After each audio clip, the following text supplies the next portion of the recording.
Tahap pertama dan yang paling sederhana dari teknologi reproduksi berbantu adalah pemberian obat penyubur. Langkah-langkahnya bagaimana? Yang pertama tentunya dokter akan melakukan serangkaian pemeriksaan seperti pemeriksaan organ reproduksi, analisa sperma suami, maupun pemeriksaan kelancaran saluran tuba. Kadang-kadang juga dokter akan melakukan pemeriksaan folikel antral yang muncul.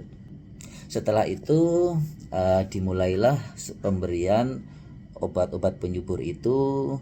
Umumnya dimulai sejak hari kedua atau hari ketiga haid. Dapat menggunakan obat-obat oral, dapat juga obat-obat injeksi, ya tergantung kebutuhan. Kemudian pada menjelang masa subur, biasanya hari ke-11 atau ke-12 dilakukan pemeriksaan besarnya folikel telur. Ya, harapannya dapat tercapai target ya sekitar 1,8 cm atau lebih dengan ketebalan lapisan rahim 8 mili atau lebih. Ya. Setelah itu akan ditentukan perkiraan masa subur. Nah, pada masa subur itu mungkin pasangan suami istri akan disarankan untuk hubungan suami istri secara teratur. Pentingnya melakukan pemeriksaan pada menjelang masa subur adalah untuk mengetahui respon dari pemberian obat penyubur tadi. Kadangkala kita butuh menyesuaikan dosis apabila responnya kurang atau responnya mungkin malah berlebihan, atau mungkin perlu ganti jenis obat yang lain. Kadang-kadang juga dilakukan pemeriksaan kadar progesteron 1 minggu dari masa subur untuk memastikan adanya ovulasi atau tidak.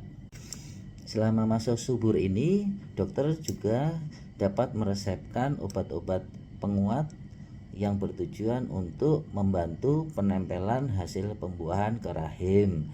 Dikonsumsi selama 2 minggu. Setelah 2 minggu biasanya dilakukan pemeriksaan untuk kehamilan. Dapat menggunakan HCG urin atau beta HCG.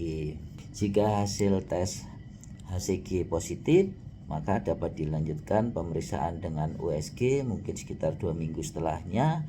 Apabila hasilnya negatif, maka dapat kembali pada hari pertama maksimal hari ketiga siklus berikutnya.